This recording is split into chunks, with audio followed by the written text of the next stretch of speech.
여러분 대단히 반갑습니다.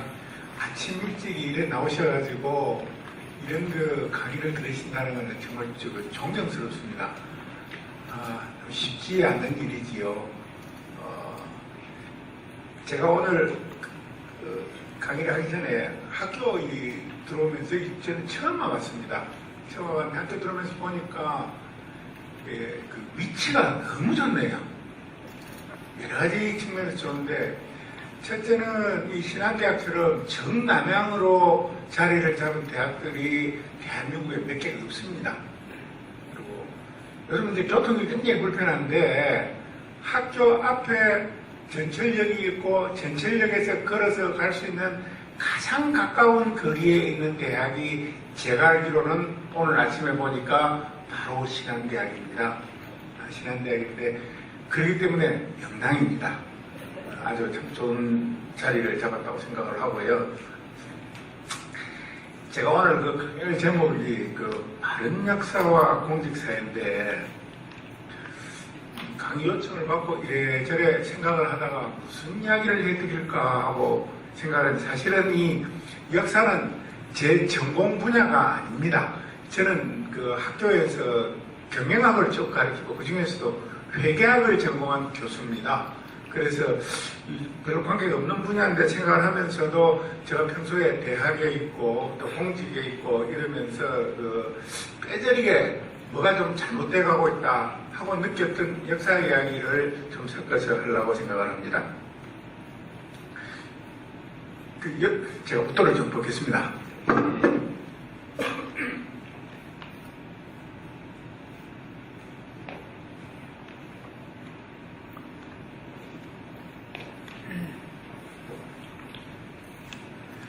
역사 이렇게 이야기하면 다른 나라에서는 있지 않습니까?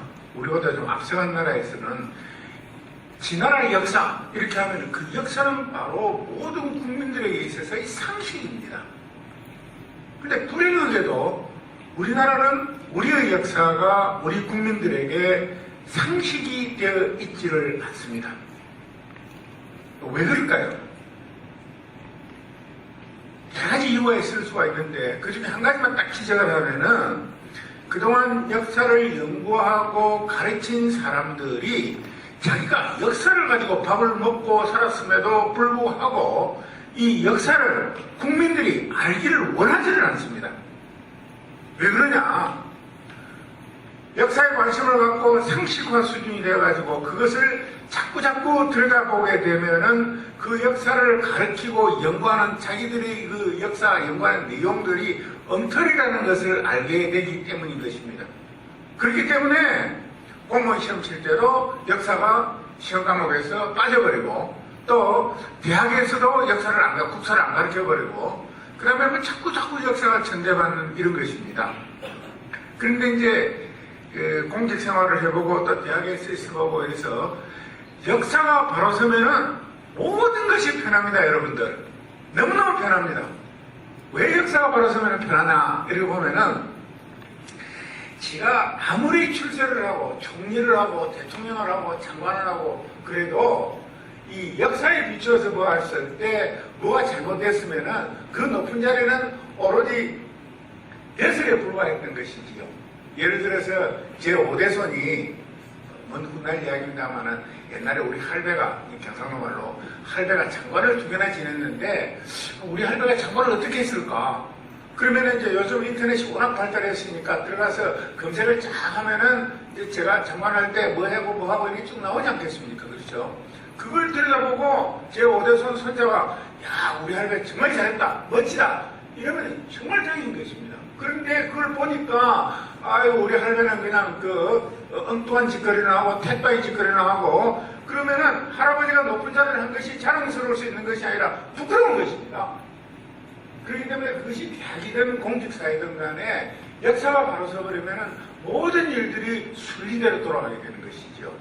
근데 역사가 바로 서지 못하니까 이제 문제가 된 것인데, 특히 우리의 경우에는 그 알고 있는 역사들 자체가 상식이라고 되어야 된다고 그랬지만은, 상식도 아니지만서도 상식으로 가지고 있는 역사도 많이 잘못되어 있더라 하는 데서 제 강의를 시작하고자 합니다.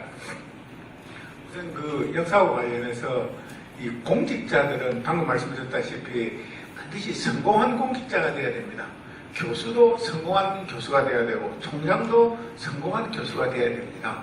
그런데 이제 저희가 평가를 할 때 어떤 공직자가 성공한 공직자냐, 제가 경험에 비추어서 또 독서에 비추어서 보니까 이 성공한 공직자는 바로 국민을 위해서 일을 하는 공직자입니다. 한자말로 이야기하면은 위민 정치를 한 사람들이에요. 위민 행정을 한 사람들이에요. 영어로 이야기하면은 for the people이죠. 백성을 위해서, 국민을 위해서 그 관점에서 쭉 그 일을 하는 사람들인데, 바꿔 말씀드리면은 공직을 하면서 나는 어떻게 했었는지 우리 국민들이, 우리 백성들이 안녕한 나라를 만들겠다라고 생각한 사람들은 대체로 성공한 사람들이었던 것 같습니다. 그런데 그런 생각이 없이 한 분들은 별로 성공하지 못한 것 같더라. 그래서 위민이 바로 공직자의 성공을 결정하는 첫째 목표가 되더라 하는 것이고, 그 다음에 두 번째는 여기 써놓지는 않았습니다만, 이제 지위가 높아질수록, 지도자가 될수록 꼭 갖춰야 될 덕목 중에 하나는 사람을 알아보는 안목을 갖춰야 된다는 것이죠. 저 사람은 어떤 장점이 있고, 저 사람은 어떤 단점이 있고, 저 사람 성격은 어떻고, 그렇기 때문에 이 사람은 이 자리를 시키면은 국민을 위해서도 도움이 되고, 국가를 위해서도 도움이 되고, 조직을 위해서도 도움이 되고, 본인을 위해서도 도움이 되고, 그래서 이 자리에 가는 사람은 그 사람을 그렇게 알아보고 거기에 맞춰서 적절한 자리를 줘서 본인도 크고 조직도 커나가고 국가도 커나가는, 이런 걸 사람을 알아보는 안목, 즉 지인이 되겠죠. 지인. 이것이 꼭 필요한데, 이런 그 국민을 위해서 일을 하지 않고 자기 정파적 이익, 자기 개인의 이익, 이걸 중심으로 해서 일을 하는 사람들은 전혀 성공한 사람들이 아니더라 라는 이야기를 들을 수가 있을 것 같습니다. 여기서 우리 요즘 이야기를 하면 이런 거죠. 대통령이 사람을 쓸 때 우선 충성하는 사람을 쓴다고 그러잖아요. 자기에게. 그건 대단히 잘못된 관점입니다. 저희가, 저도 되게 오래 있었는데, 이게 마침 대학이다 보니까 학교에 가면은 이 파벌들이 많이 나눠져 있습니다. 어느 대학이든지 공립대학인지 사립대학인지 불문하고, 그런데 이게 이 대학에서 이 파벌 싸움이라는 거는 또 굉장히 심각합니다. 여러분들 생각하는 것보다. 옛날에 그 헨리 키신저가 국무장관을 때였는데, 신문기자가 물었어요. 당신은 그 장관만 하다가, 아니, 교수만 하다가 어떻게 그 국무장관을 할 수 있느냐? 라고 이야기를 하니까 헨리 키신저가 이렇게 답변을 했습니다. 무슨 소리 하냐? 내가 하버드 대학 교수를 했다.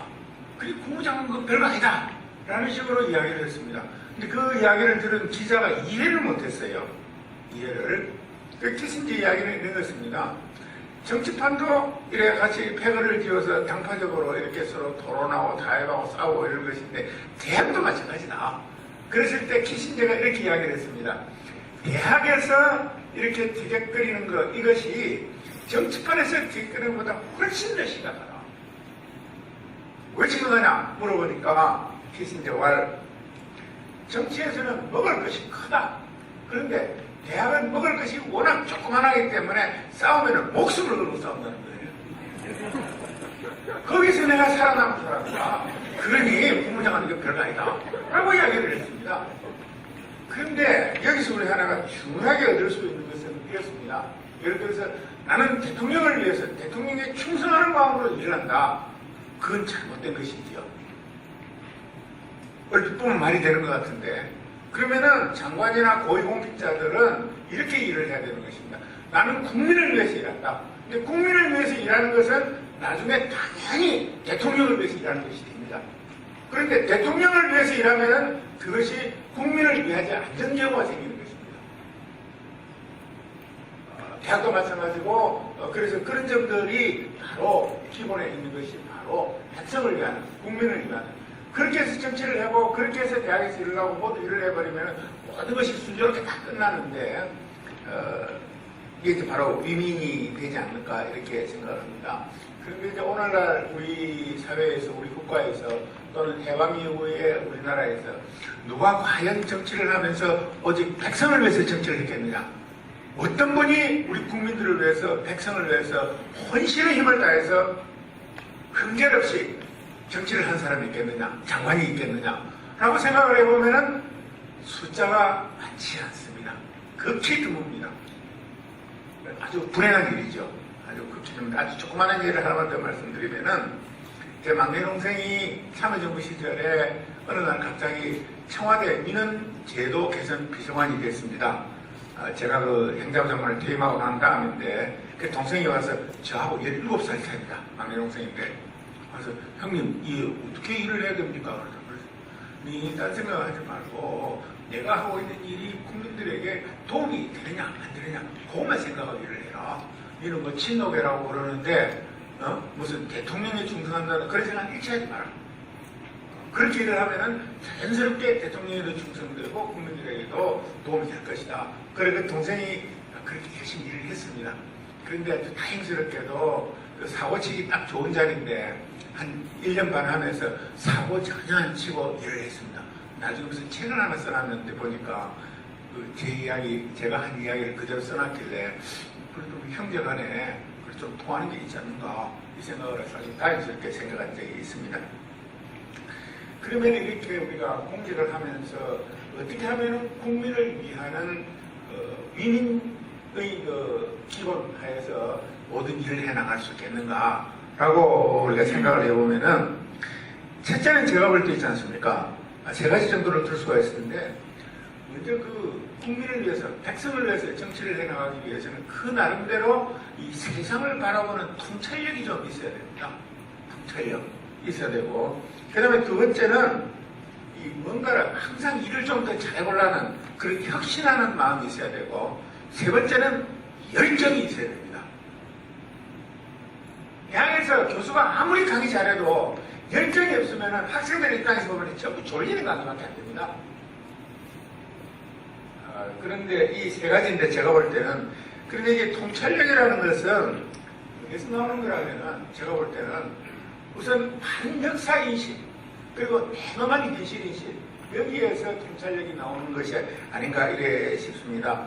예를 들면은 이런 그 역사의 큰 흐름을 알고 있을 때 비로소 그 통찰력이 그 나름대로 길러지는 것인데, 저희가 그 임진왜란 때 너무너무 고생한 우리나라 재상이 한 분 계시죠. 서해 유성룡 선생인데 문화유시들도 계실 것 같은데 정말 자랑스러운 조상으로 생각하셔도 됩니다. 그 이분이 여러 가지 그 정책들을 만들어서 실시를 합니다. 특히 그 중에 백성들의 그 고통을 들어주기 위해서 대동법의 정신인 질미법도 또 주장을 하시고, 또 그 당시에는 거의 신분제가 해체돼가는 과정이니까 이 종들도 노예들도 전쟁에서 공을 씌우면은 양민으로 내주고 하는 등등 많은 그런 정책들을 하게 되죠. 그런데 나중에 이제 그 임난이 끝나고 난 다음에 다시 보수 반동 정치를 하는데, 보수 반동 정치를 하는 사람들은 바로 역사의 흐름을 전혀 모르고 한 것입니다. 결국 그것이 인조 반정으로 이어져 가지고 조선이 멸망하는 경우로 이어집니다. 나중에 인조 반정 이후에는 세월이 좀 지나면서 일당 독재에 들어가게 되고, 노릇 일당 독재에 들어가게 되고, 그렇게 함으로써 다양한 의견들이 국가 정책에, 경제 정책에, 결정에 전혀 반영되지 않고 도구마로 들어가게 되죠. 그러니까 망할 수밖에 없는 것이에요, 나라가. 그런 점이 있다는 걸 말씀드리고, 그 다음에 역사적 통찰력이 또 필요한 것이, 요즘 많은 불만들도 있고 또 다 잘하려고 하긴 하지만은 또 조선의 개혁군주였던 정조임금이 1800년에 돌아가십니다. 1800년 이후에 지금 2014년이잖아요. 그럼 214년입니다.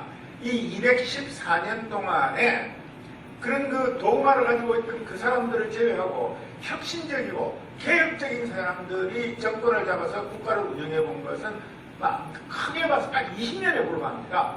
그 10년은, 최근에 10년은 고민의 정부, 그 다음에 노무현 정부, 그래서 10년, 그리고 조선왕조 말기에 대원군이 집권했던 초기, 아마 이 정도만 개혁 또는 이런 사람들이 정권을 잡았고, 그 외에는 전부 수구, 고수, 꼴통, 다시 말해서 백성을 전혀 위하지 않는, 자기들의 정파만 위하는, 자기들의 가문만 원하는 위하는 이런 사람들이 정권을 잡아온 것이에요. 그 놀랄만한 일들이 참 많습니다. 여러분들 오늘 시간이 많지 않아서 다 이야기를 못 드리겠는데 뭐 역사상 뛰어난 인물들이 어떻게 자기 가문을 위해서 일을 하는지 국가는 도외시하고 깜짝깜짝 놀랄 일입니다. 정말 놀랄 일입니다. 일일이 말씀드릴 수 없는데 그건 전혀 백성을 위한 정치가 아니고 위민 정치가 아니고 그건 바로 자기들이 역사에 대한 통찰력이 부족했든지 아니면 역사를 알고 있으면서 깡그리 무시했든지 하는 것 둘 중에 하나가 아니겠는가 싶습니다.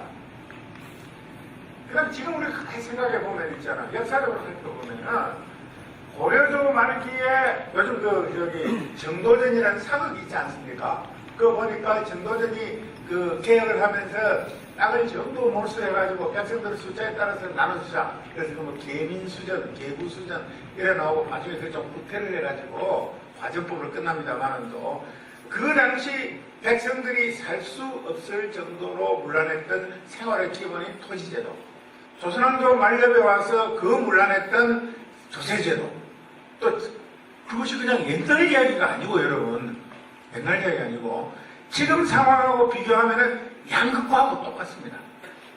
양극화. 이 양극화가 심화되고 이렇게 되면은 언젠가는 터지게 됩니다.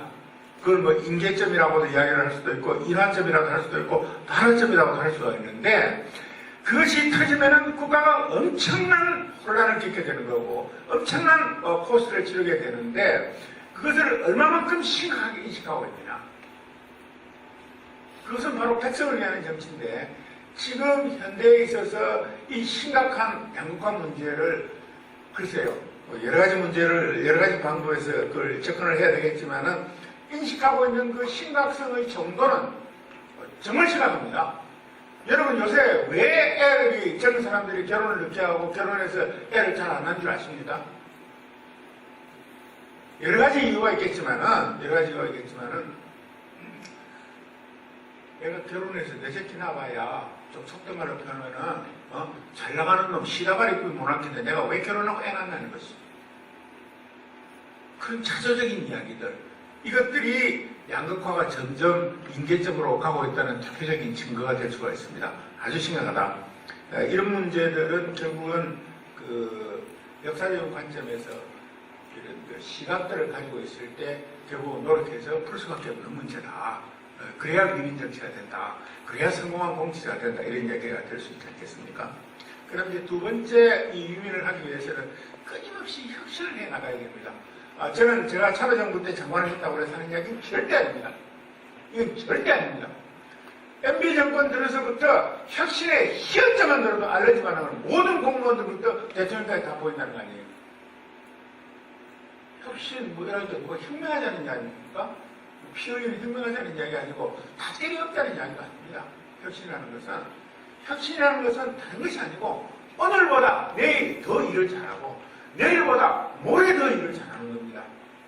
그런데 이제 이게 근래 들어 서양의 영향이 많다 보니까 뭐 혁신하다 이러면은 전부 뭐 미국에서 무슨 혁신을 했더라, 영국에서 무슨 혁신을 했더라, 일본에서 무슨 혁신을 했더라 이런 이야기 또 거기서 사례를 가지고 와서 이야기를 하는데 사실은 역사를 통해서 볼 때 부족하긴 했지만은 우리 민족만큼 혁신을 잘해온 민족도 없습니다. 제가 보기에는 로마 제국하고 조선왕조가 혁신을 제일 잘했어요.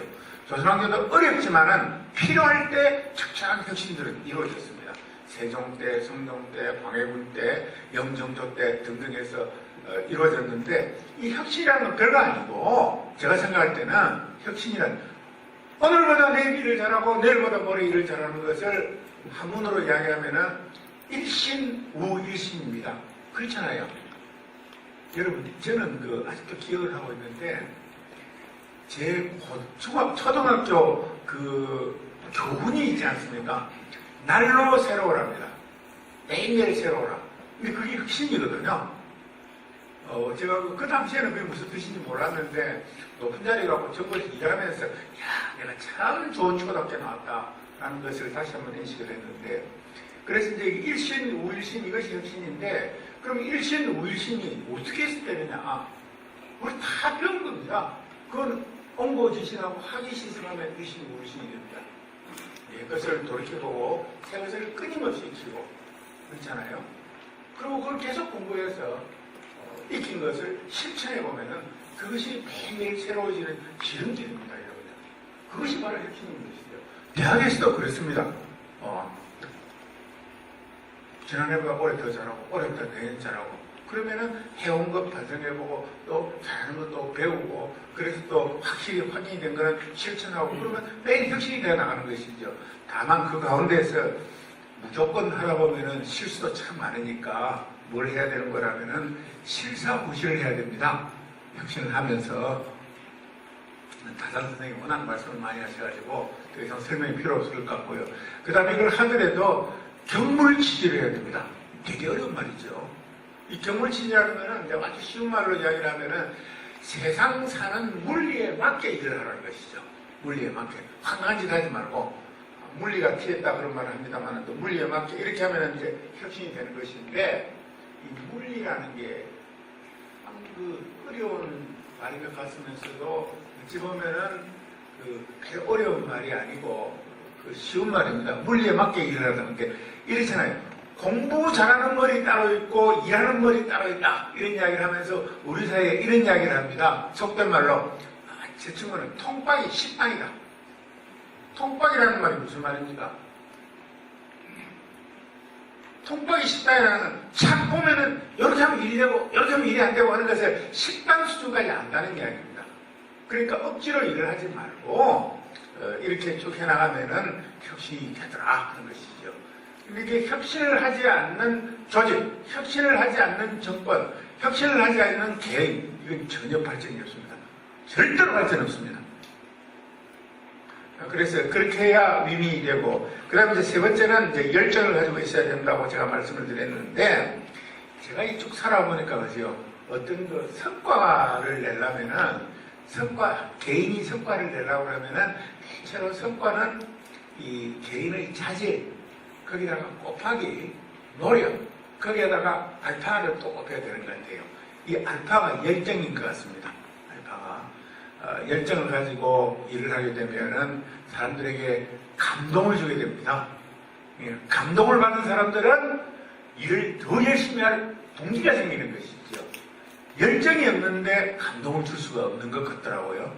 그래서 이렇게 해서 성과를 내면은 윈윈 정치가 되는 것 아니겠느냐 하는 것입니다. 그런데 이제 이렇게 국민들을 위해서 정치를 하고 국민들을 위해서 구성원들을 위해서 조직을 이끌어 나가고 그랬을 경우에 이 국민들을 위한다, 윈윈이다 할 때 그 윈윈의 구체적인 모습은 어떤 모습이겠느냐 하는 것입니다.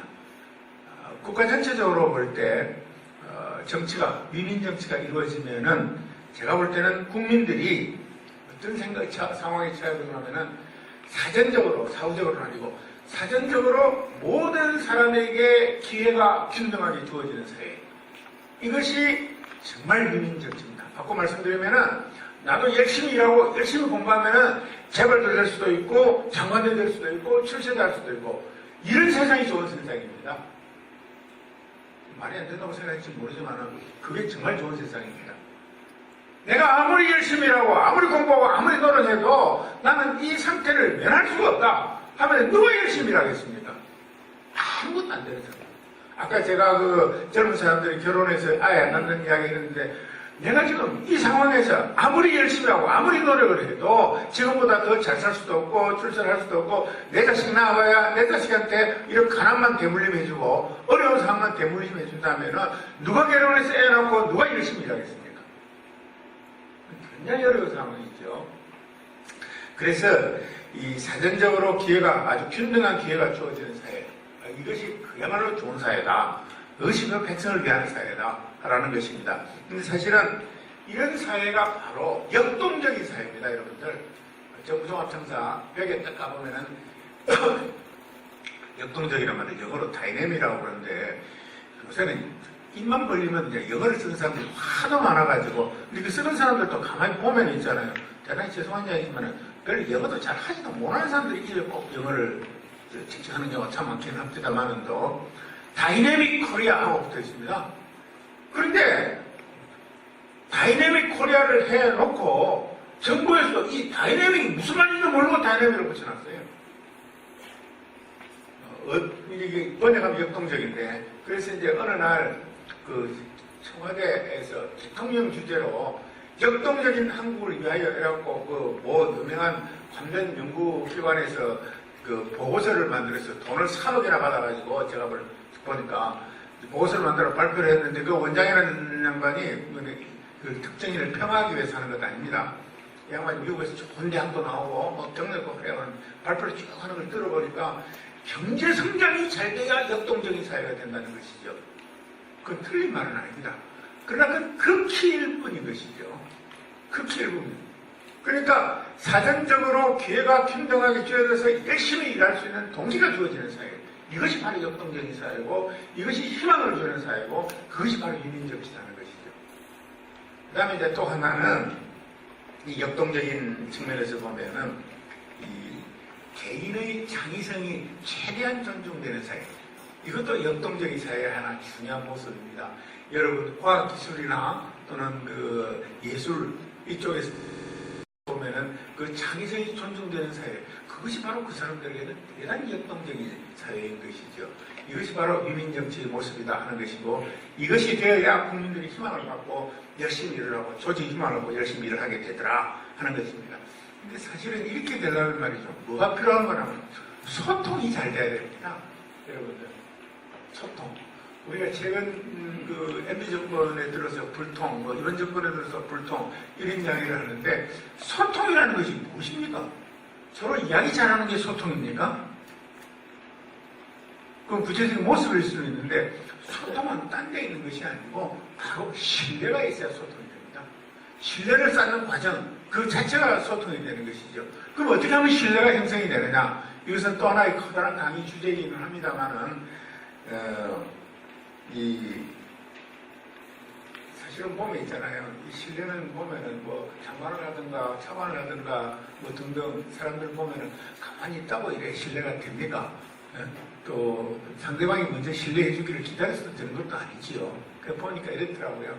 신뢰는 좀 더 많이 가진 사람이, 좀 더 높은 자리에 있는 사람이, 좀 더 권력을 많이 가진 사람이, 좀 더 힘이 있는 사람이, 좀 더 나이가 있는 사람이, 이런 사람들이 그렇지 않는 사람에게 진심으로 믿어주는 경우, 거기서 신뢰의 시작이 되는 것이죠. 물론 그 경우에 그렇게 믿어줬는데도 불구하고 신뢰를 지키지 못하는 경우에는 속된 말로 손을 좀 봐줘야 됩니다. 그냥 내버려두면 안 되고요. 그렇게 해서 이제 신뢰가 형성이 되는 것인데, 이렇게 되면은 이제 소통이 이루어지고, 그렇게 해서 유민정치가 가능해지고, 희망을 갖는 그런 조직이 되더라. 이런 것입니다. 대학에서도 보면 있잖아요. 그걸 짚어봐야 하는데, 우리나라 대학들의 그 교훈을 보면은 학교에 따라 조금 차이가 있는데, 대체로 보면 교훈이 다 공통적입니다. 교훈의 목표, 자유, 진리, 정의, 뭐 이런 것들이 대학 교훈 아닙니까, 여러분들? 아니에요? 그렇습니다. 다 그런데, 사실은 그 대학의 목표나 교훈은 있지 않습니까? 제가 생각할 때는 하나 예를 든다면은 대학의 경우에는 이 사람을 아끼는 대학. 그러면 대학은 쫙 성공할 수밖에 없어요. 근데 지가 아무것도 안 하고 있는데 위에서 지를 또 구성원들이 지를 아껴줄 것이다. 이건 또 아니죠, 그렇죠? 하여튼 사람을 아끼는 대학. 그 다음에 그 구성원의 기본인 학생이 행복한 대학. 또 그 대학이 자리하고 있는 이 지역이 아끼는 대학. 이래 되면 그 대학은 대체로 그냥 인류 대학이 되는 것이지요. 국가도 마찬가지일 것입니다. 그래서 이 유민인데 이런 과정에서 왜 우리가 올바른 역사를 해야 되느냐, 또 이런 역사가 어떻게 미래를 담보를 하느냐, 이걸 우리가 생각을 좀 해보면은 아까도 잠깐 말씀드렸지만은 지금 나쁜 짓을 해서 애매한 나쁜 짓들이죠. 그래서 대법원 재판까지 갔는데 무죄로 나왔다. 그렇다고 그래서 역사의 응징까지 무죄다라고는 할 수가 없는 것입니다. 역사의 평가라는 것은 굉장히 냉혹한 것인데, 우리가 흔히들 역사는 승자의 기록이라고 그러지만은 그러면서 또 뭐가 좀 잘못된 것을 사람들이 많이 좀 봐주려고 그런 것도 있어요. 그러나 역사가 승자의 기록이긴 하지만은 사실 자체는 존재하고 그 역사를 해석하는 데는 승자나 패자에 따라서 좀 다르게 해석을 할 수는 있지 않겠나 이래 싶습니다.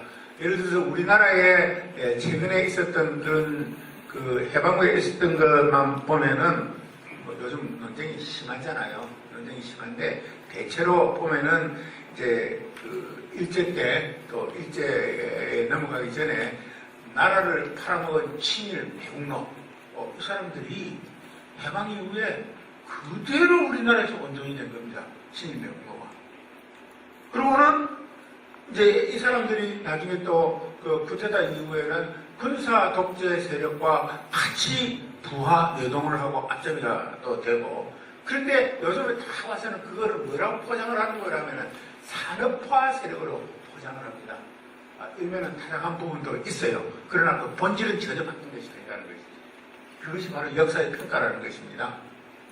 그 다음에 이제 그 사람을 평가할 때 역사에서는 공은 공대로 평가하고 과는 과대로 평가를 해야 됩니다. 공이 아무리 커도 과를 덮을 수가 없고 과가 아무리 커도 공을 덮을 수는 없습니다. 이것은 역사에서 평가한 것이죠. 그런데 근래에 이제 우리 경우에 보면은 공이 좀 있다고 해서 과까지 다 덮으려고 그러고, 그 다음에 과가 좀 많다고 해서 공까지 다 덮으려고 그러고, 이런 평가는 적절하지 못하다. 이러나 저러나 역사의 평가는 공정하게 이루어질 것이다 라고 우리가 이야기를 할 수 있습니다. 그런데 이제 좀 전에 이야기했다시피 그 해방 이후에 또는 일제강점기에 들어가면서 그런 이야기들 많지 않아요. 독립운동 하면은 그냥 3대가 빌어먹고 친일하면은 5대가 떵떵거리고 산다. 그러면은 제가 거기다 몇 줄 써놨기는 했습니다만은 우리가 어릴 때 부모한테 끊임없이 듣고 한 이야기가 뭐너 절대 나서지 마라. 너 자꾸 잘났다고 설치면 원한돌이 정 맞는다. 그런 이야기 많이 들었잖아요. 원한돌이 정 맞는다. 그 다음에 근래에 들어서 야, 그거 뭐 좋은 게 좋다. 왜 자꾸 니 혼자 자꾸 나서겠다더냐. 이런 이야기들 등 많은 그런 이야기들을 듣고 자랐습니다. 그런데 사실은 나설 때는 나서야죠. 또 정을 맞아서 깨지더라도 당당하게 깨질 수도 있는 것입니다. 그런데 이제 이렇게 그 나서지 마라, 정 맞는다 이런 식으로 하면은 모든 사람이 비겁해지는 것이죠. 그렇죠. 그럼 사회 전체가 비겁해지는 것이죠. 사회 전체가 당당해지지 못하는 것이죠. 그러면 사회 전체가 희망이 없는 것이죠. 그런 생각들을 역사적 관점에서 이야기를 할 수가 있고요. 참 여러분들 이 재미난 것들이 참 많은 데 있잖아요. 그 중에 한 가지만 아까 소개받은 이백일 소장님이 쓴 책을 많이 끼는 게 있더라고요. 1910년에 일제가 하제낙방 병탄을 하고 난 이후에 일본 사람들이 일제 병탄에 공이 많은 사람들을 이제 후작부터 시작해가지고 자작까지 자기를 주고 돈을 15만 행부터 시작해서 뭐 5만 행까지 나누어준 서운을 한 기록이 있습니다.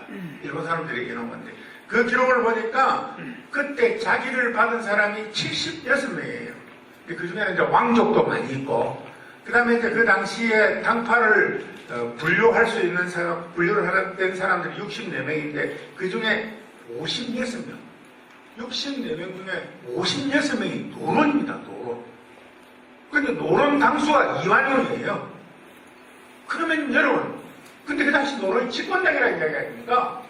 지금 집권당이 지금 새누리당이죠. 새누리당이 당수부터 앞장서서 나라를 팔아먹으려고 생각을 하면 우리나라 그대로 팔아먹고 넘어갑니다.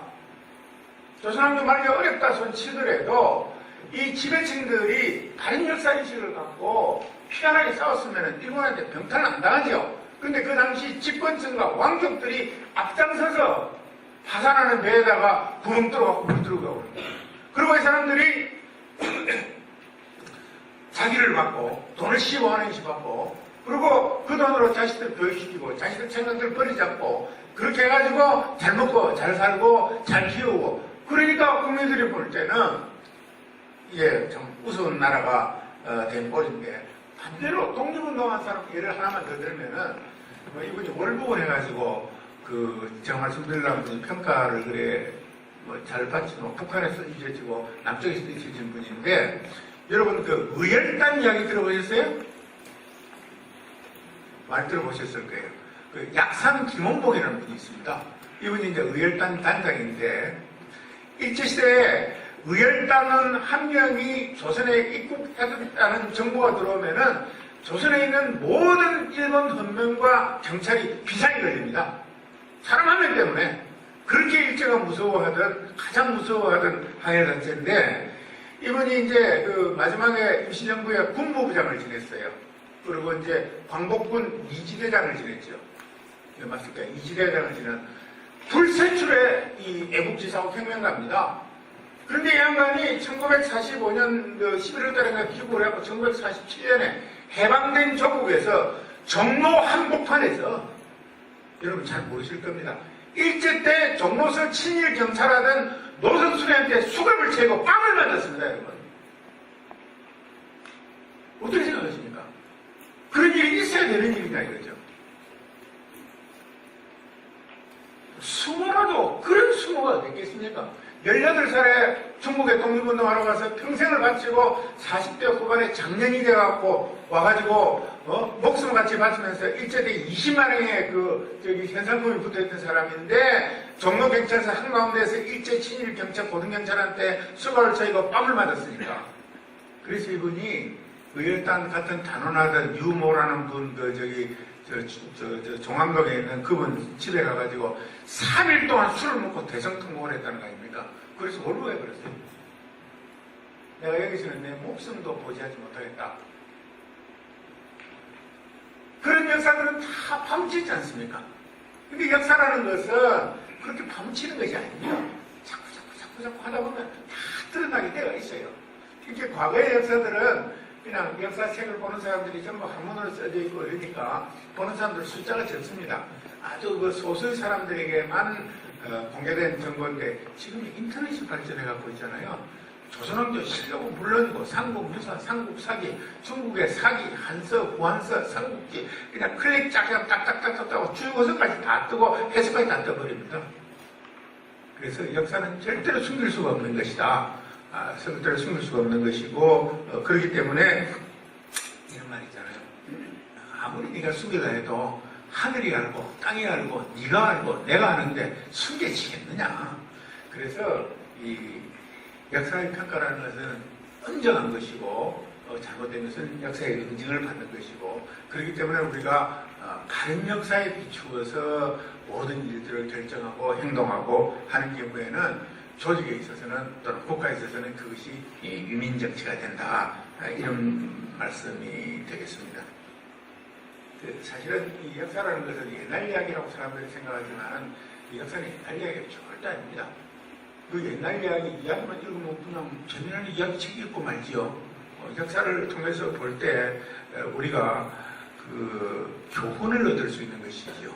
역사를 통해서 보고 반성을 하고 그렇게 해서 이제 미래를 열어나가기 때문에 미래학이라고도 이야기를 할 수가 있는데 아까 그 국정원장 지내신 이종찬 원장님 계신데 이종찬 원장님 그 막내 할아버지 종조 할아버지가 그 우리나라 초대 대통령을 지내신 성제 이시영 선생님이십니다. 그런데 이제 그분이 그 중국에서 독립운동을 할 때 무슨 열받는 일이 계셔가지고 책을 한 권을 쓰셨는데 감시마늘이라는 책이에요. 얼마 전에 제게 주시길래 제가 줄을 쫙쫙 읽어봤더니 여러 가지 이유에서 그 책을 썼는데 그 책 내용은 이런 것이에요. 자기가 그 어렵게 독립운동을 하면서 근데 사실은 그 성재 선생이 있지 않습니까? 보니까 그 젊은 날 우리나라에서 그 벼슬 할 때 조선왕조 제일 좋은 자리가 평안 감사잖아요. 관찰사. 그 젊은 날 평안도 관찰사를 감사를 하셨더라고요. 이제 그런 분이 이제 독립운동을 하는데 얼마나 힘이 들었겠어요. 정말 잘 먹고 잘 살 수 있고 그랬는데도 참 풍찬노성하면서 독립운동을 하는데 그분이 그 책 내용에서 보니까 확신을 가지고 독립을 했습니다. 성재 선생님이. 무엇 때문에 확신을 했느냐?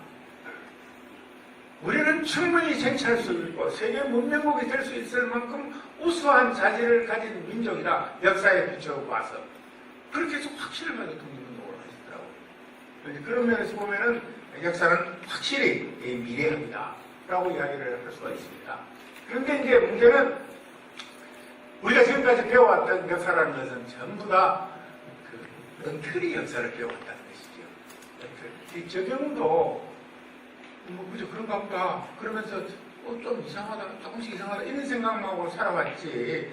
우리가 초중 고등학교 때 배운 역사가 완전히 엉터리다고는 생각을 해본 적이 별로 없거든요. 그러다가 제가 이제 그 정부에서 일하고 광주과학기술을 총장 그만두고 난 다음에 시간이 많이 나와가지고 이 저 책을 좀 보다가 그러고는 이 한문도 조금 공부를 해봐야 1차 사료를 좀 볼 수 있겠다. 그리고 서당에를 지금 한 1년 반 정도 댕기니까 조금 그 한문 물리를 조금 많이 절대 아니고요. 조금 물리가 틀어서 볼 수도 있겠다 하는 자신감도 붙고 그러는데 그걸 좀 보니까 또 우리 이덕일 서장님께서 역사책을 지금 47권 썼어요.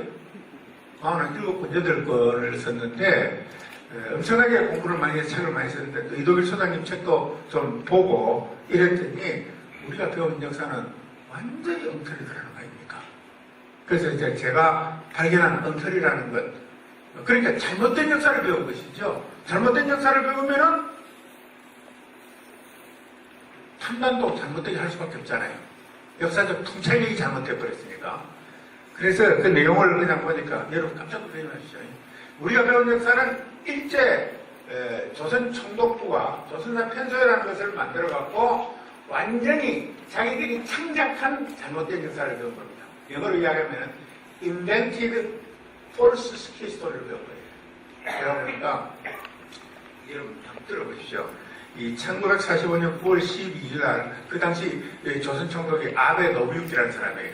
이 양반이 연설을 하면서 일본에 돌아가면서 이제 전쟁이 졌으니까 본국으로 귀환을 하면서 저는 이걸 아베 노부유키 저주라고 이야기를 하는데 뭐라고 하는 거라면 일본 사람입니다. 조선 총독인데 우리는 비록 전쟁에 패했지만 조선이 승리한 것은 절대로 아니다.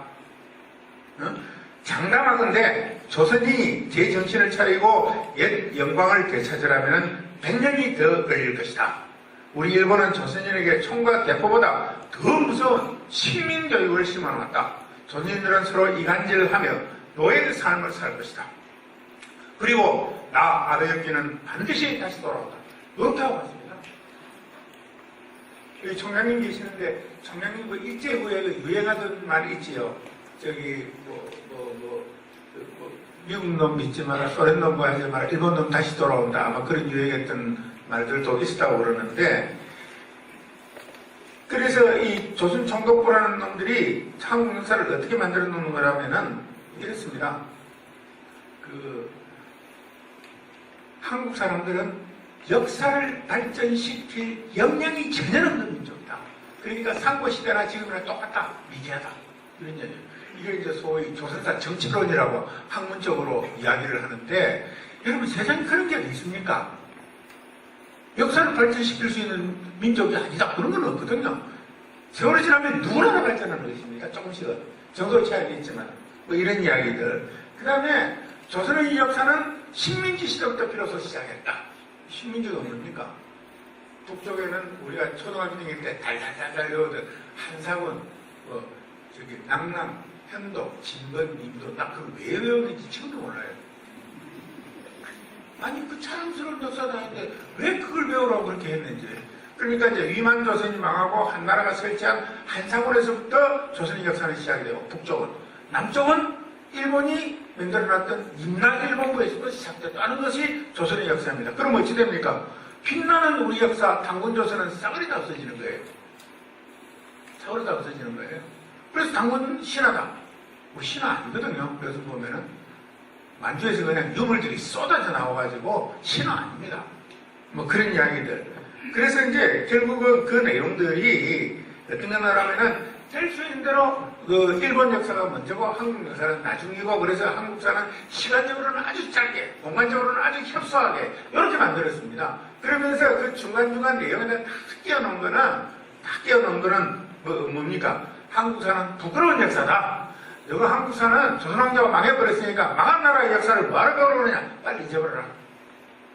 그것도 조선 사람들도 많이 잊고 싶어 했겠죠. 나라가 망하고 싶으니까. 그 다음에 여러분 그 엽전전성 하는 말 들어봤어요? 엽전. 그 일본 놈들이 한 말입니다. 조선 놈들은 엽전전성이라는 일본 사람들이 한 이야기예요. 그 다음에 군대 가면 뭐라고 그럽니까 여러분들? 다 군대 갔다 오시잖아요 남자분들. 조선 놈은 명태와 마찬가지로 패야 사람이 된다는 이야기. 이게 세상에 이런 게 어디 있습니까? 이런 역사들을 끊임없이 심어준 거예요. 끊임없이. 그러니까 뭡니까? 우리 일본이 너 조선을 통치하는 것은 조선인 너희들에게는 그야말로 축복이다 하는 거예요. 축복. 그러니까 이제 이런 교육을 쭉 받고 그러니까 나중에 마지막에 가는 거는 저희들은 받지는 않았죠. 구체적으로. 그렇지만 내용들은 다 그런 내용들이었다는 것이죠.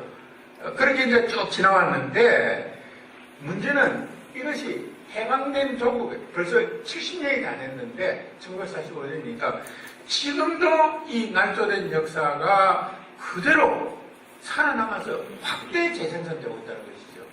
그래서 양식 있는 사람이 볼 때 국민을 위한 정치를 해야 된다는 입장에서 볼 때 이런 역사는 정말로 걱정이 되지 않을 수가 없는 것입니다.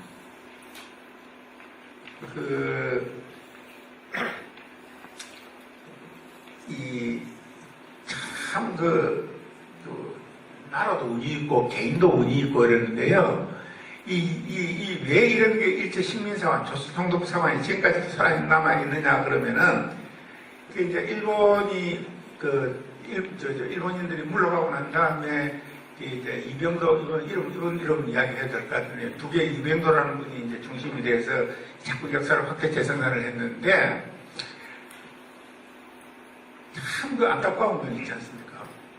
역사를 제대로 공부하고 제대로 알려주고 좋은 책들을 쓰고 그 다음에 sam각자였던 분들이 불행히도 전부 독립운동을 하셔가지고 일제강점기에 다 돌아가셨어요.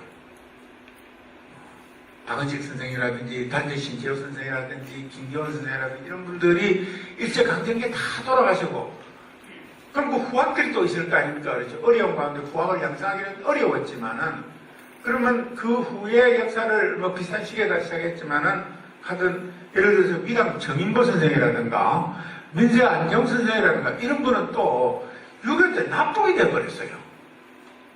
그러니까 그 호랑이 없는 굴에 뭐가 설친다고 그냥 그대로 독점을 해버린 거예요. 그래서 그 구체적인 중간관념 이야기를 안 해도 될 것 같은데 핵심은 바로 뭔거라면은 여러분 놀라지 마십시오. 놀라지 마십시오. 제가 그 매출을 써놨는데 1980년대 중반까지 우리나라 대학에서 독립운동 관련해서 박사학위 논문을 쓰려고 그러면은 논문 주제 자체를 잡지를 못했어요. 그게 나랍니까 여러분들? 그래서 세월이 좀 지나버리니까 당대 독립운동 하신 분들은 연세 드시가지고 다 돌아가시고 없는 사정이다. 이런 이야기가 되겠습니다. 그 다음에 지금도 국내 유명 대학에서 이 조선총독부 사관하고 반대되는 논지로 박사학위 논문을 쓰면은 통과가 안 됩니다. 이건 내가 얼마 전에 서강대학교 박사과정 학생한테 들은 이야기예요. 그 다음에 이 사람들 역사 교과서 날조까지 다 했으니까 좀 많이 좀 고쳐진 부분은 있기는 합니다만 이래서 지금도 계속 학교의 재생산이 되고 있으니 참 큰일이다. 그러나 아주 다행스러운 건 있지 않습니까? 이 일제강점기 역사하는 사람들은 우리나라 대학의 국사학과 교수들인데 이 양반들이 책을 아무리 재미나게 써도 정권이 잘 안 팔립니다. 그런데 이 이덕일 소장님은 전혀 그하고 반대되는 대척점에서 책을 쓰는데 책을 쓰면 많이 팔리는 건 70만 권도 팔죠. 몇십만 권 팔리는 건 보통이고. 그 이야기는 무슨 이야기입니까? 아무리 자기들이 연구를 해서 그렇게 해서 숨기고 자기들이 주장하는 그 가짜를 날조된 것을 확대 재생산하려고 그래도 우리 국민들이 그렇게 수준이 낮지 않다는 것이지요. 그래서 그 점은 참 다행스러운 일이다라고 저는 생각을 합니다. 근데 이게 이제 지금까지도 무지무지하게 심하게 남아있는데요. 이, 대체로 보면은 해방 후에도 아까도 말씀드렸지만은 우리나라의 이제 친일파가 계속 공직사회 주류를 차지하다 보니까 여러 가지 것들이 참 많습니다. 참 많은데, 아까 슬픈 이야기들도 참 많고요. 아까 약산 김원봉 선생님 말씀을 드렸는데, 그 광복군 1지대장이 이범석 장군이죠. 2지대장이 김원봉 선생이고, 3지대장 중에 백파 김학규 장군이라는 분이 있습니다. 이분도 해방된 조국에서 조작에 의해서 김구 선생 암살 사건에 조작에 의해서 연루가 돼가지고 고문을 받아서 폐인이 됐습니다, 여러분들. 이런 나라죠. 그뿐만 아니고요. 제가 정부에서 장관을 하면서 훈장 주고 하는 게 최종 책임이 행정자치부 장관한테 있습니다. 훈장 받은 거 좀 이렇게 챙겨봐라 그랬더니 이승만 정권 십몇 년 동안에 독립운동 했다고 그래서 여러분 나라가 망했다가 되찾으면 제일 먼저 헌상을 해야 되는 것이 나라를 되찾기 위해서 목숨을 바친 사람들입니다. 그렇잖아요. 그 사람들을 헌상하고 바로 세우지 않고서는 어떻게 민족 정치가 바로 서고 어떻게 국민을 위한 정치를 합니까? 그래서 누가 훈장 받았냐? 하고 물어봤더니 서류를 가져왔는데 이승만 정권 십몇 년 동안에 독립운동 했다고 훈장을 받은 사람이 딱 두 사람밖에 없어요. 여러분 놀랄만한 게 아닙니까? 몰랐잖아요 모두들. 저도 그때 처음 알았어요. 한 사람은 이승만 각하 자신이고 또 한 분은 자기 혼자 많으니까 좀 쪽팔리잖아요. 그러니까 부통령 하시던 성재 이시영 선생가 둘이에요. 기록이 남아있는 것이 무섭지 않습니까? 그 조그마한 기록이. 그 다음에 이제 기록 갖고 이야기를 하면은 참 한심한 일이지요. 그 뒤로는 이제 많이 좀 받고 그랬는데 훈장도 많이 받고 그랬는데 이게 또 재미난 게 많습니다. 이게 꼭 감옥살이를 하든가 이래야 훈장 포장을 받습니다. 대중의 머리가 타고난 사람들은 일본어한테 잡히지도 않고 더 열심히 하는 사람이 있어요. 근데 이분들은 증거가 없는 거예요. 그래서 또 못 받아요. 이런 경우도 생기고 제가 다 담당을 해봤습니다. 장관으로서. 그 다음에 또 어떤 경우는 그러면은 이제 군정 심사를 해서 쫙 하면은 이렇게 이 사람 살인범인데 어떻게 주냐. 근데 죽으면 누구예요? 일제 밀정이나 이런 놈들이 죽은 겁니다. 그런 생각들이 뿌리 깊게 남아있어갖고 살인범에게는 못 준다. 근데 살인범이라고 나와 있는 기록은 전부 일제 재판 기록입니다. 나라가 아직도 이런 지경입니다.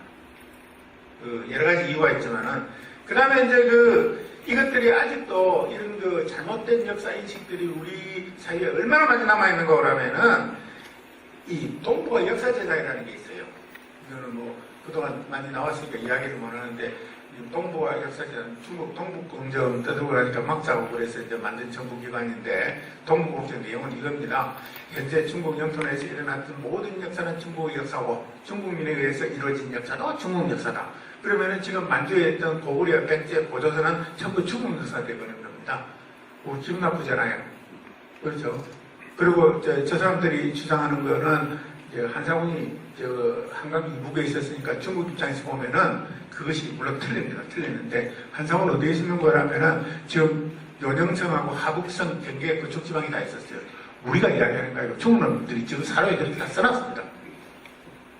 사료에 써놨는데 이게 막으라고 그리고 그대로 내버려 두면은 나중에 남북 통일이 됐을 때 이게 옛날에 우리 영토인데 하고 영거권을 주장할 수도 있습니다. 중국에서 심각한 문제입니다. 그러나 대한민국 헌법에는 대한민국 영토는 한반도 부속 도서로 되어 있다고 그러잖아요. 그리고 미국 상원에서도 이것이 남북이 통일될 때도 중국이 북쪽에 대해서 영거권을 주장할 수 있다고 벌써 우려를 표명을 하고 있고 그래서 이제 이게 이론적으로 학문적으로 해서 중국 동북공정이 틀렸다는 것을 좀 막으라고 동북아 역사재단을 만들어 놨더니 중간 이야기 싹 생략하겠습니다. 여러분들이 하는 짓거리가 중국 동북공정 서울 출장소 일을 하고 있는 거예요. 동북공정에 반대되는 문건 단 한 건, 어문 단 한 건도 없어요. 반대로 자기들 홈페이지에다가 동북공정에 찬성되고 동조하는 이야기는 줄줄이 쓰라는 겁니다. 이걸 여러분 어떻게 해야 되겠습니까? 아직도 우리 사회가 그렇다고요. 그래서 이제 저희들이 지금 몇 가지 운동을 전개해서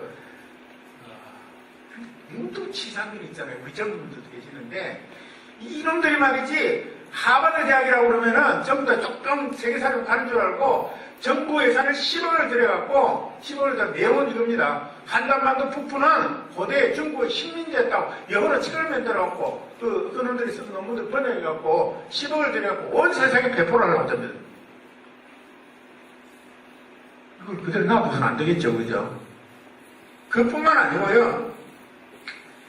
그 이야기가 되게 많은데 제가 시간을 맞춰야 되니까 그 내용을 써놓은 걸 읽으실 수는 읽으시면 되겠고요. 그 다음에는 이제 이런 일도 있었습니다. 김희선 의원님하고 저하고가 당사자인데 여러분 몇 년 전에 이런 일이 있었죠. 친일 임명사전을 편찬을 하니까 거기에 대상이 되는 후손들이 막 소송을 다 하고 그랬습니다. 근데 100% 패소했습니다.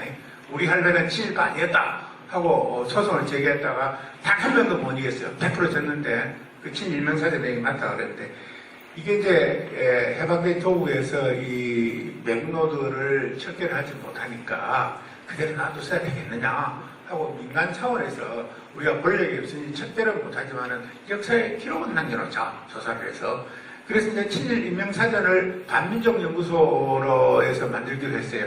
그것이 지금 민족문제연구소로 바뀌었는데 거기에 2003년에 몇 년 전에 시작을 했는데 돈이 필요해가지고 정부에 예산 지원을 요청을 했습니다. 그때 이제 김희선 의원님 등등해서 주도를 해갖고 예산을 국회에서 5억을 넣어줬을 거예요. 5억을 넣어줬어요. 그럼 그거하고 일을 했습니다. 하다 보니까 이게 이상하거든. 그러니까 이제 절대 다수가 아직도 차지하고 있는 친일파 부회들이 나 이거 못 보겠다 하고 예산 못 준다라고 그 다음에 예산을 다 잘라버렸습니다. 한 푼도 안 넣어줬어요. 그 일이 안 되게 됐습니다. 여러분 정치만 해도 그렇습니다. 공무원만 그런 것이 아니고 그 뿌리가 지금도 남아있다는 것이죠. 이제 부산에 있는 어떤 고등학교 선생님이 안을 냈어요. 야 이거 이럴 것 같으면 그냥 잊지 말고 국민선거으로 하자. 그래서 국민선거 모금운동을 하니까 여러 불길처럼 돈이 모였어요. 그런데 이건 이제 불특정 다수를 대상으로 하는 것이기 때문에 이런 선거 모금을 하려면 그 당시 행정자치부의 승인을 받아야 됩니다. 근데 그거는 승인이 오면 과장 연결이에요. 제가 그때 부산 내려가고 출장을 내려가고 있었는데 이제 오마이뉴스에서 주도를 하고 했는데 오마이뉴스에서 주도를 해갖고 보내니까 행정자치부 과장이 이거는 안 된다고 노해본 겁니다. 지가 가만히 생각할 때는 시끄러울 것 같거든. 있잖아요. 왜냐하면 고위공직이고 정치판에서 국회에서 노한 것을 행정자치부에서 예스 해줬다. 그러면 이제 깨질 것 같으니까 노해버린 겁니다. 그러니까 그날 저녁에 각 TV에 어떻게 나오겠습니까? 행정자치부는 친일파의 소굴에다가 막 떠들어본 거예요. 저는 이제 부산 내려가고 있었는데 그래 전화가 또 왔어요. 이거 큰일 났다 이거야. 왜 큰일 났냐 그랬더니 우리 부가 친일파의 소굴이 되어버렸단 말이에요. 그래서 제가 열을 받았죠. 그래서 제가 오마이뉴스 대표 오연을 좀 바꿔라. 바꿔요. 내가 오 대표 누구 떠들어갖고 전부 다 친일파 소굴이 나오는데 오 대표 나도 어제 10만원 냈다? 장관이 10만원 냈는데 친일파라 소굴이라고 뜯으면 어떡하냐고 언제 내셨어요? 그러더라고. 장관실에서 내가 인터넷으로 10만원 냈다 찾아봐라. 그럼 찾아보니까 일단 둘째 날 모금하는 둘째 날 10만원을 낸 기록이 나왔어요. 그래갖고 싹 다 들어갔습니다. 난 돈 10만원이 그렇게 엄청난 역할을 하는 거는 내 생애 처음이었어요. 지금도 그렇습니다. 그 공무원들이 나빠서 그런 거 아니에요. 그 다음에 여러분 최근에 뉴라이트 그 교과서 이야기 아시죠? 교과서. 그 교과서 내용이 뭡니까? 한마디로 요약해서 이야기하면은 그 내용은 이렇습니다. 일제시대가 나쁘지 않았다는 거예요. 근데 자기들은 표현하고 싶기로는 일제시대가 좋았다라고 표현을 하고 싶은데 그렇게 표현하면 너무 문제가 생길 것 같으니까 일제시대가 나쁘지 않았다라고 정도로 표현한 겁니다. 그럼 그 안에는 뭐 여러 가지 내용이 있지만은 그 사람들 생각이라는 것은 아주 쉽게 이야기하면은 김구 선생과 안중근 의사는 테러리스트다. 이렇게 하는 사람들이에요. 근데 정말 그 사람들이 세상 물정을 모르는 게 그런 식으로 책을 써서 아직도 그 책을 그렇게 만들 수 있는 권한을 자기들 폐허리가 잡고 있지만 그런 책을 만들었을 때 대한민국 고등학교에서 그 책을 대대적으로 써주리라고 생각을 하고 그 책을 만든 거 아니에요. 결과는 어떻습니까? 아무것도 안 쓰잖아요. 그래서 저는 우리 민족이 다시 한번 위대하다라는 것을 확인했습니다. 그래서 경북에 되어 있는 조그마한 고등학교 한 군데에서만 그것을 채택을 했다는 이야기를 들었습니다만 세상은 그렇게 바뀌어가지고 있는데도 불구하고 역사의 승자라고 생각했던 그 사람들 구애들은 아직도 옛날 이야기를 하고 있고 옛날에 거기서 고착해서 그 사고에서 벗어나지 못하고 있는 것이죠. 그러니까 참 깝깝한 이야기라고 할 수밖에 없습니다. 그 다음에 이제 더 놀랄 건 있잖아요. 지금 공직사회에서 그 일제가 조선총독부 조선사 편서를 중심으로 해갖고 완전히 날조한 역사책을 조선사라는 이름으로 36권을 썼습니다. 그건 이제 결정판이죠. 우리나라 역사 날조한 거. 그런데 여러분 놀라지 마십시오. 참 오늘 너무 쇼킹한 이야기만 많이 해갖고 죄송한데 우리나라에 국사편찬위원회라는 게 있습니다. 들어보셨죠? 그 위원장이 차관입니다. 차관급인데 국사편찬위원회에서 이 이야기를 하면 목소리가 높아질 수밖에 없잖아요. 열을 받으니까 이 36권을 일본말로 써야 했습니다. 번역을 해서 우리나라에 보급을 하겠다는 거 아니에요.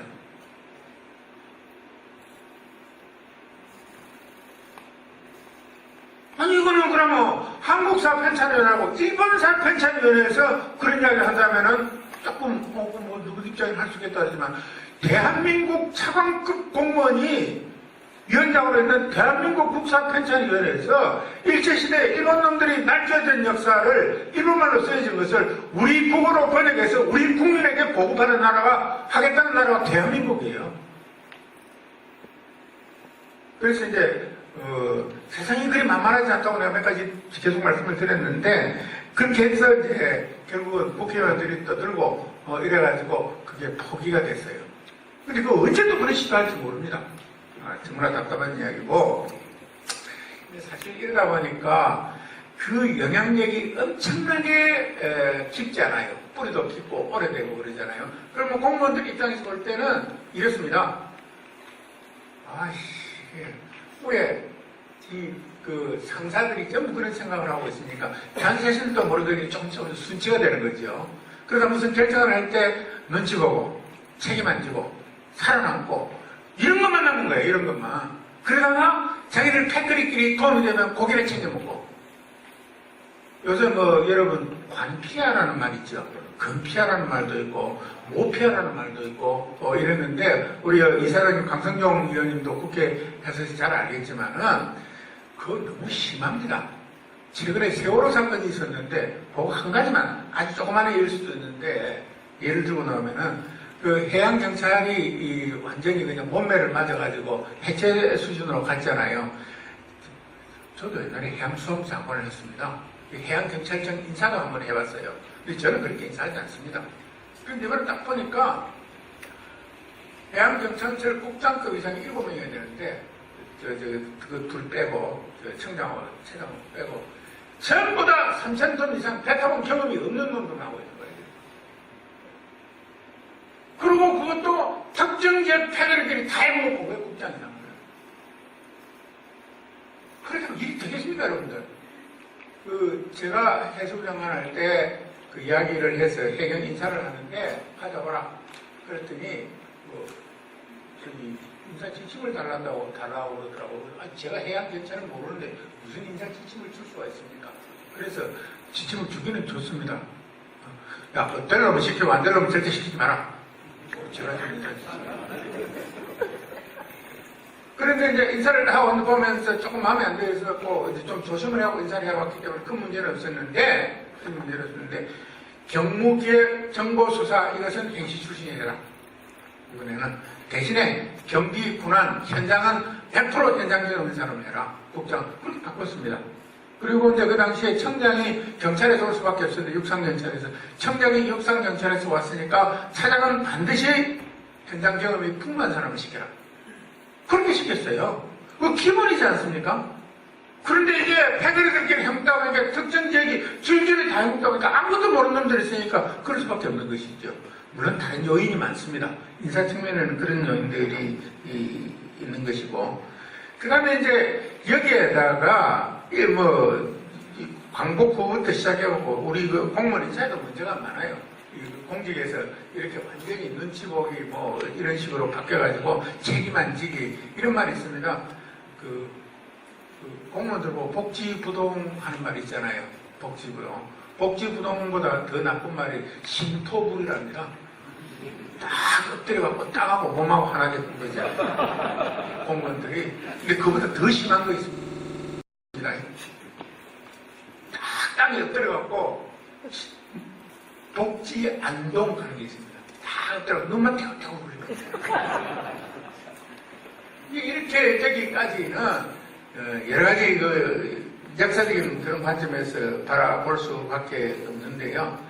결국 이러다 보면은 장관을 시켜놓으면 그냥 1년도 못 합니다. 1년도 못 하고. 제가 해양사무장 7개월밖에 못 했거든요. 행정장관은 특이하게 1년 7개월 했는데 좀 길게 하긴 했습니다만. 이러다 보니까 공직사회에서 일부러 말은 안 하지만은 공무원들이 몸속에 배어 있는 게 있어요. 배어 있는 게. 장관은 잠깐 순간적으로 왔다 가는 것이고 정권은 잠깐이고 우리 공무원은 영원하다 이렇게 생각을 합니다. 그러니까 그런 것들을 역사적 관점에서 깨줘야 일이 되는 거 아니겠는가 이렇게 생각을 합니다. 시간이 딱 맞추려고 하는데 마지막으로 한 말씀만 더 드리면은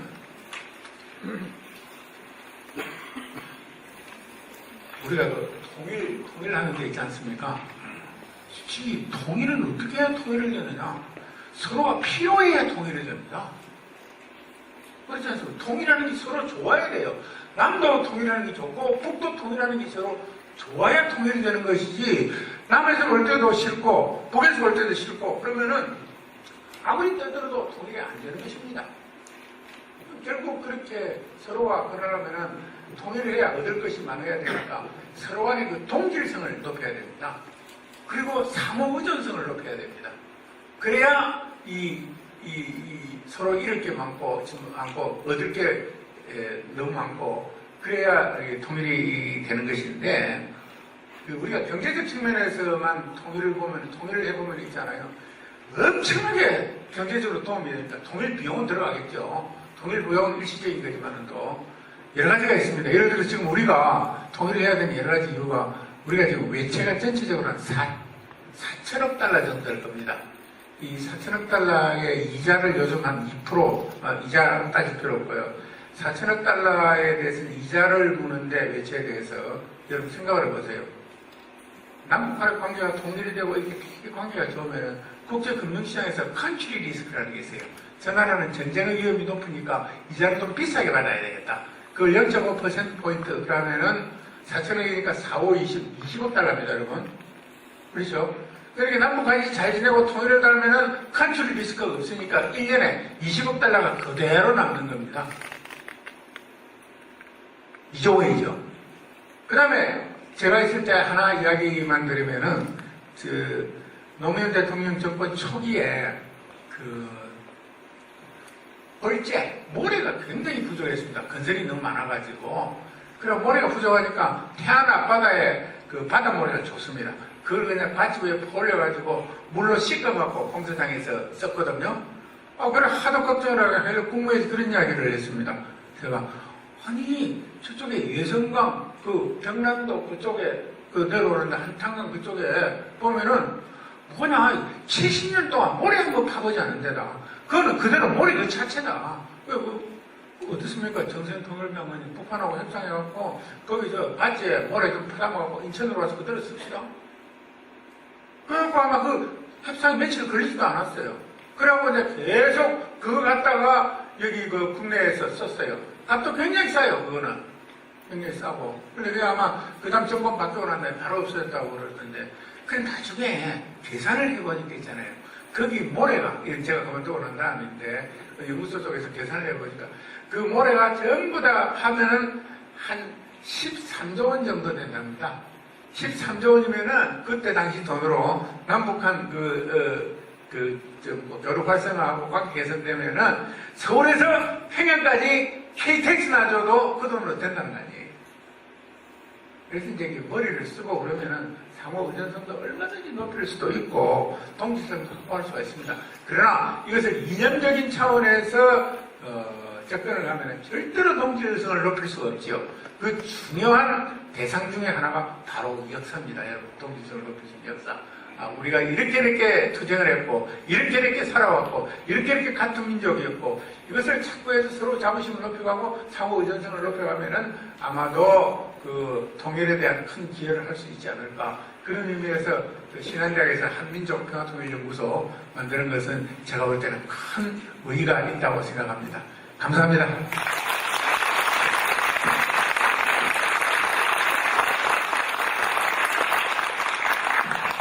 네, 대단히 감사합니다. 역사를 바로 세우는 일에 우리 신한대학교가